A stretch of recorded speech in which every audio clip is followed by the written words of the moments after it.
আমি যোৱা 6 তাৰিখে এটা ইনফৰমেশ্যন পাইছিলোঁ আমাৰ প্ৰিভিয়াছ যোন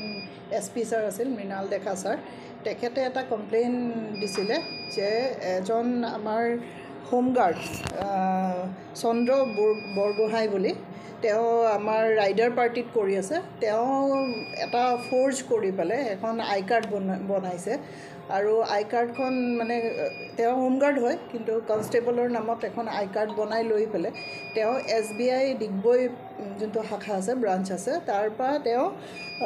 5,80,000 লোন চেংচন কৰিছে সেই আই কাৰ্ডখন বেছ কৰি পেলাই তো সেই ইনফৰমেশ্যনটো পোৱাৰ লগে লগে আমি চন্দ্ৰ বৰগোহাঁই যোন আমাৰ হোমগাৰ্ড তেখেতক আমি লগালগ আনিলোঁ সোধপোছৰ কাৰণে আৰু তেখেতৰ মানে চিকাৰেট একচুৱেলি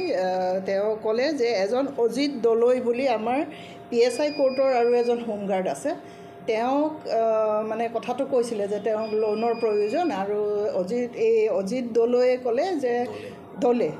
অজিত দলৈয়ে ক'লে যে লোনটো তেওঁ মানে কৰাই দিব পাৰিব আৰু সেই হেৰিয়াত তেওঁৰ এজন মানুহ ফাৰ্ষ্ট AVPNৰ কনষ্টেবল এজন ভদ্ৰেশ্বৰ দাস তেওঁৰ লগত চিনাকি কৰাই দিলে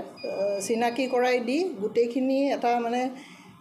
নেক্সাছৰ হেৰিয়াতে তেওঁলোকে আৰু এজন মানুহৰ লগত চিনাকি হ'ল যোনে SBI ডিগবৈ শাখাৰ ৰিকভাৰী এজেণ্ট হিচাপে কাম কৰি আছিল সেই ৰিকভাৰী এজেণ্টজনৰ নাম আছিল ৰুণ হাজৰিকা এই ৰুণ হাজৰিকাই তাৰমানে ৰুণ হাজৰিকাৰ লগত চিনাকি কৰাই দিলে আৰু ৰুণ হাজৰিকাই মানে আই কাৰ্ডখন বনাবলৈ এখন ডিগবৈৰ এটা আব্দুল ৰহমান বুলি এজন কম্পিউটাৰ ভেণ্ডাৰ আছে তাতে মানে গোটেইখিনি আই কাৰ্ডটো স্কেন কৰা বা ফৰ্জ কৰা গোটেই কামখিনি হয় তো এই হেৰিয়াত মানে আমি গোটেইকেইজনকে এতিয়া আটক কৰা গৈছে আৰু সোধপোছো চলি আছে সেই হিচাপে আমি ইনভেষ্টিগেশ্যনটো আৰম্ভ কৰিছোঁ হয় তেওঁ ৰুণ হাজৰিকা আমি যেতিয়া ডিগবৈত গৈছিলোঁ তেতিয়া আমি তেওঁৰ লোকেশ্যন আমি গুৱাহাটীত পাইছিলোঁ আৰু সেই মৰ্মে গুৱাহাটীত তেখেতক বশিষ্ঠ থানাত আটক কৰা গৈছে আৰু এতিয়া আমাৰ শদিয়ালৈ লৈ অনা যাব আৰু এৰেষ্ট কৰি তেওঁক ৰিমাণ্ডতো আনিম আমি